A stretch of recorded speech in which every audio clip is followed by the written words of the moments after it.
नमस्कार, मैं राकेश और आप मुझे सुन रहे हो टैक्स जंक्शन पर। तो दोस्तों, कुछ दिन पहले हमने एक वीडियो डाला था, 15 दिन पहले, और वीडियो में हमने बोला था कि जो बेटियां होती है उनको पापा की प्रॉपर्टी में इक्वल राइट मिलेगा। तो ये वीडियो के नीचे बहुत सारे सवाल है। मुझे ऐसा लग रहा है कि लोगों में बहुत ज्यादा कंफ्यूजन है कि किसको हिस्सा मिलने वाला है, किसको नहीं मिलने वाला है। तो मैंने कहा कि हर सवाल का मैं वीडियो बना के ही जवाब दूं। तो आइए जानते हैं लोगों के क्या क्या सवाल है। और मैं आपको एकदम क्लियर बात बोल दूं तो कि ये जो सुप्रीम कोर्ट का जो फैसला आया था 15 दिन पहले, तो ये फैसले में एक क्लियर बात बोली गई थी। सिंपल सी बात थी कि लोग अपने आपके अगर पापा है, पापा के हाथ में दो तरीके की प्रॉपर्टी होती है।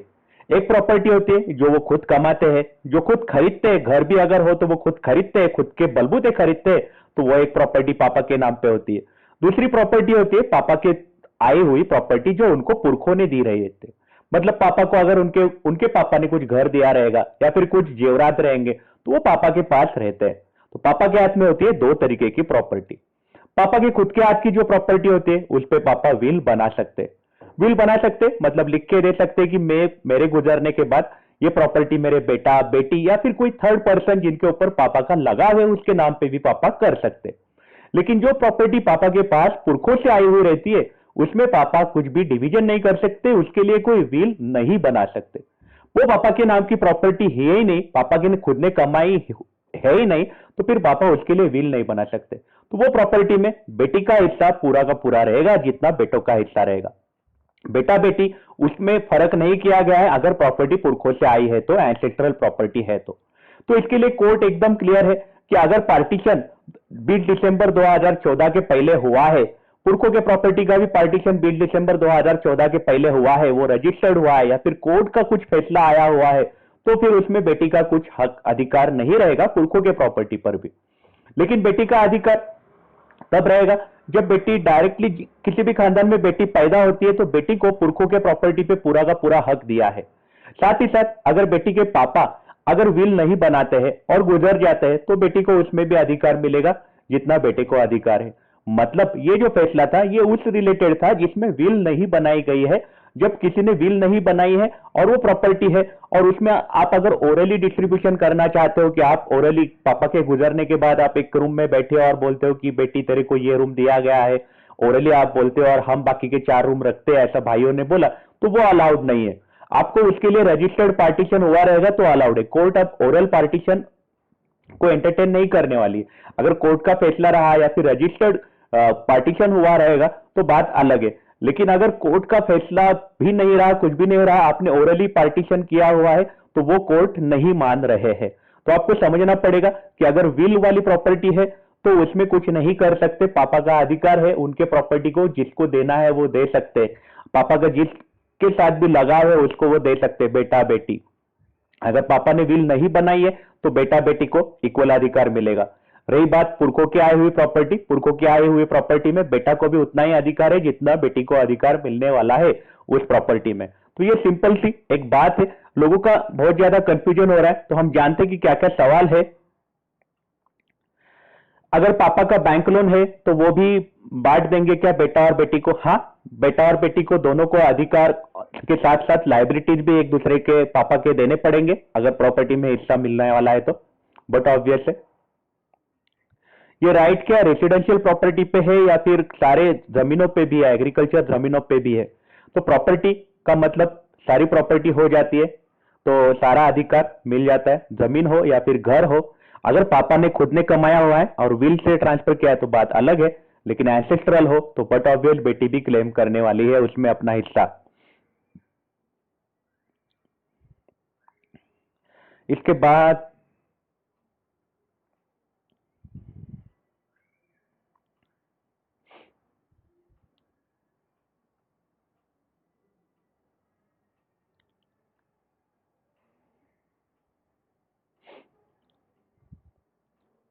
ओरल पार्टीशन अगर हुआ रहेगा भाइयों के बीच में तो क्या ये ओपन हो सकता है? ओरल पार्टीशन कोर्ट नहीं एंटरटेन करने वाले हैं, ओरल नहीं एक्सेप्ट किया जाएगा, आपको उसके लिए रजिस्टर्ड चाहिए, वो ओपन हो सकता है कभी भी। वासुदेव यहाँ पे पूछ रहे हैं कि मेरा सवाल है कि 2004 रजिस्ट्रेशन हुआ है, क्या ये वर्किंग है क्या? इसको मैंने ऑलरेडी जवाब दिया था वासुदेव को।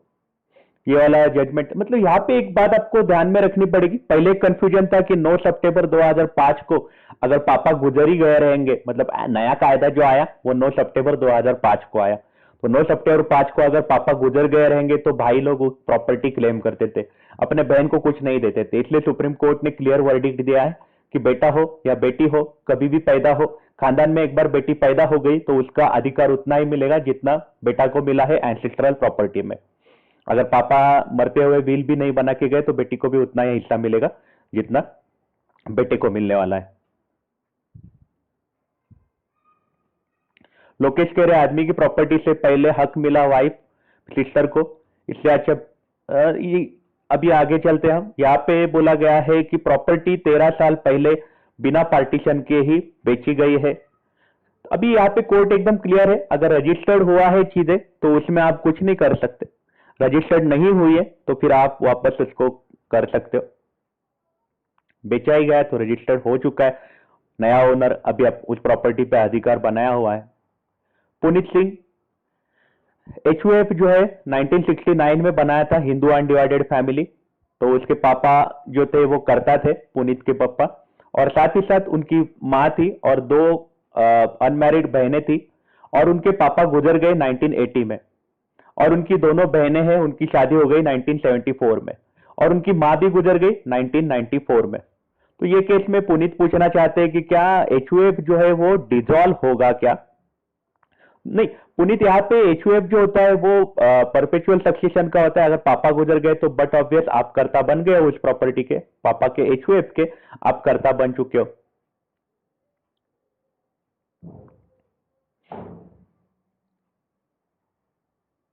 अगर विडो है, कोई चाइल्ड भी है प्रॉपर्टी, तो फिर क्या होगा, किसी को भी दे सकते। विडो भी है तो भी उनको सेम अधिकार मिलेगा, जितना बेटे को मिलता है उतना ही अधिकार विडो को भी मिलेगा एंसेस्ट्रल प्रॉपर्टी में, अभी वो कोई फर्क नहीं है।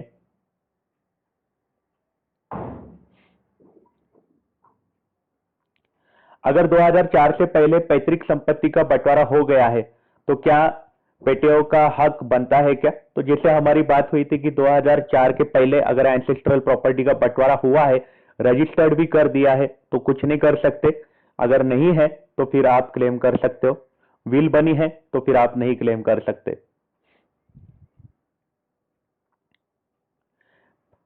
ये पूछ रहे वासुदेव कि मेरे पापा जो है प्राइवेट सिक्योरिटी गार्ड थे एटीएम सेंटर में, और मेरी 2 बहनें थी और हमारा एक जमीन था, दोनों बहनें थी वो मैरिड थी, और हम वेल सेटल्ड फैमिली से है, और मेरे को एक भाई है जो रेलवे एम्प्लॉय है, और ग्रैंडफादर जो है 2018 में गुजर गए, और उन्होंने विल लिख के दोनों बेटों के नाम पे दी और रजिस्टर्ड भी कर दी है 2014 में, और उसके बाद ग्रैंडफादर मर गए, और not please send your value. अभी ये केस में तो बट ऑब्वियस है, आपके भाई, आपके जो दादाजी है उन्होंने विल बनाई है, विल बना के प्रॉपर्टी का बंटवारा किया है, विल रजिस्टर्ड हुई है, तो उसका कुछ नहीं कर सकते। विल के हिसाब से आदमी अपने अपने हाथ में जो प्रॉपर्टी है उसका विल बना ही सकता है, जो खुद ने कमाई है उसका विल बना सकता है और उसका बंटवारा कर सकता है, तो उसमें कुछ नहीं है, आपको कोई टेंशन नहीं है उसमें।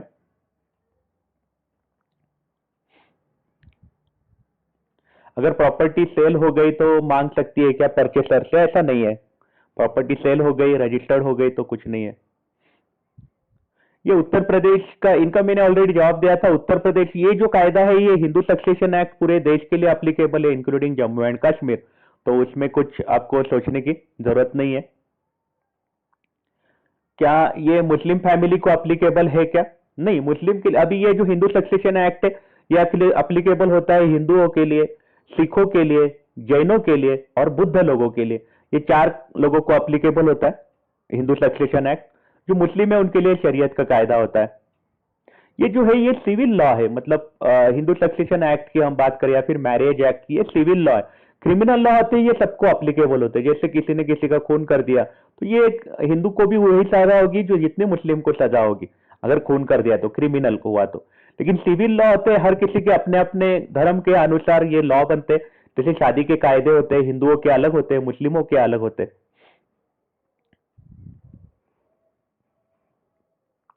बेटी अडॉप्टेड हो तो बेटी अडॉप्टेड हो तो भी कोई टेंशन नहीं है, लेकिन पेपर वर्क नहीं है तो उसके लिए आपको कुछ देखना पड़ेगा, आपको एडवोकेट का एडवाइस लेना पड़ेगा।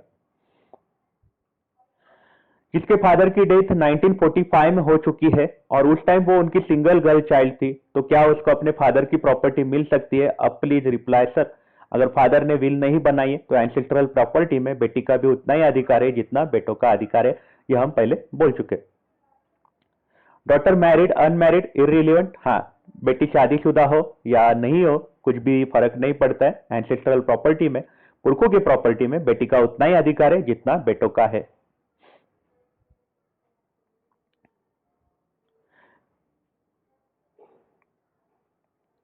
सर अगर पापा नहीं चाहेंगे देना तो बेटी को कैसे मिलेगा? Please suggest me. अगर पापा नहीं चाहेंगे देना तो पापा विल बनाएंगे, अगर विल बनाए बगैर ही अगर गुजर गए तो बट ऑफ विल बेटी को भी हिस्सा मिल जाएगा। डॉटर का डेट ऑफ बर्थ 1970 है, उसको भी ये अमेंडमेंट अप्लीकेबल होगा क्या? हाँ, किसी का भी, मतलब जिस घर में बेटी कभी भी पैदा हो उसका अधिकार पूरा का पूरा है। अगर बहन की शादी हुई है 90s में, she have right to come back and ask father for property. बहन को अधिकार है, अगर पापा विल बनाते हैं और बेटे के नाम पे डालते तो कोई इशू नहीं है, लेकिन अगर पापा विल नहीं बनाते तो बेटी अधिकार क्लेम कर सकती है पापा के प्रॉपर्टी में। साथ ही साथ एंसेस्ट्रल प्रॉपर्टी में तो बेटी का हिस्सा रहता ही है। ये सब रिलीजन के लिए नहीं है, जैसा मैंने आपको बताया कि हिंदू और साथ ही साथ जैन, और उसके बाद हम बात करते हैं बुद्ध लोगों की, उनके लिए, सिख लोगों की, उनके लिए हिंदू सक्सेशन एक्ट है। इंडियन रिलीजन ये सिविल लॉ होते हैं, सिविल लॉ अपने अपने धर्म के हिसाब से बनते हैं। चैनल का नाम तो ढंग का रखता। क्या ये रूल सिर्फ हिंदू के लिए ही पूरा इंडिया के लिए है? पूरा इंडिया के हिंदुओं के लिए ये रूल है?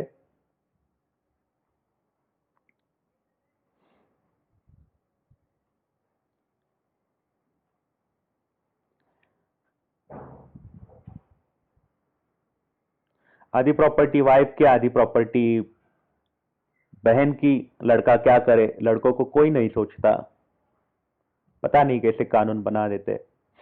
इसमें एक बात आपको समझनी पड़ेगी, पापा अगर विल आपके नाम पे लिख के देते तो आपको कोई डरने की बात नहीं है। और अगर बहन की शादी हुई है 1980 में, क्या वो पापा के, जैसा हमने पहले ही बताया है कि पापा गुजर भी गए रहेंगे और पापा ने विल नहीं बनाई रहेगी तो वो मांग सकती है हिस्सा।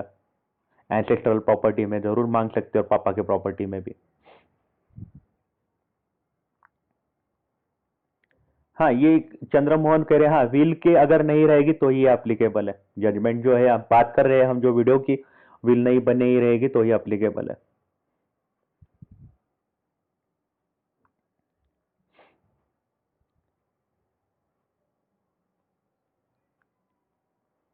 ये गालियां वालियां थोड़ा सा अवॉइड करो, ताकि गवर्नमेंट रूल 2020 से अप्लाई करे ना पीछे किसी।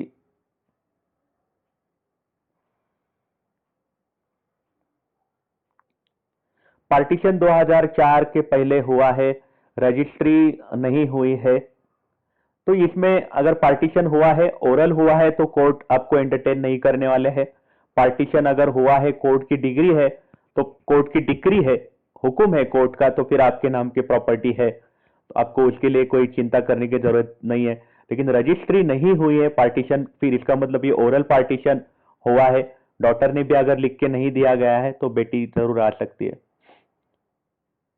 इसका मैंने ऑलरेडी जवाब भी दिया था, ओरल पार्टीशन एक्सेप्ट नहीं होगा।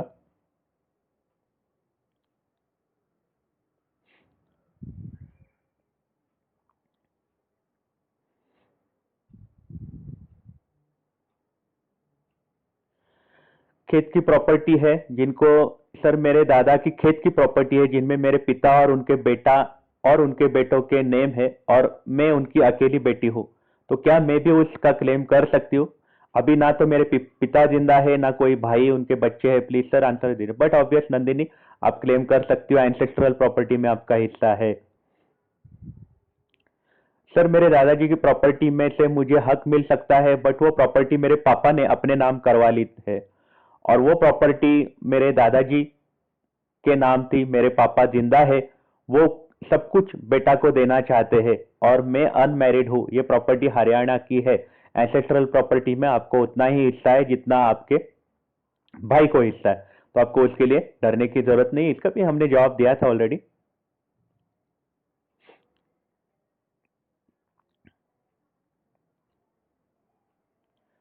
डॉटर मुस्लिम एक्ट,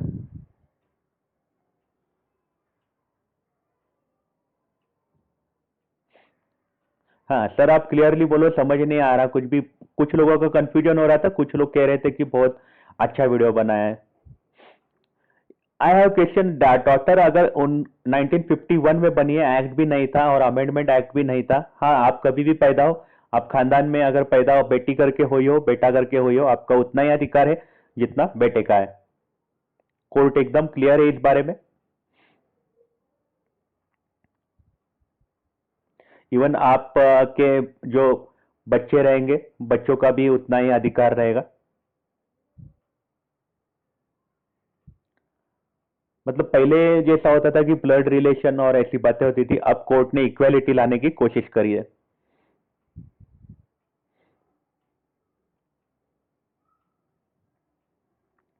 तो ये सारे सवाल थे। इधर आखिरी में कुछ सवाल दिख रहा है, हम ऑलरेडी रजिस्टर्ड प्रॉपर्टी पे लीगल एक्शन ले सकते हैं क्या? रजिस्टर्ड हुई है 2015 में,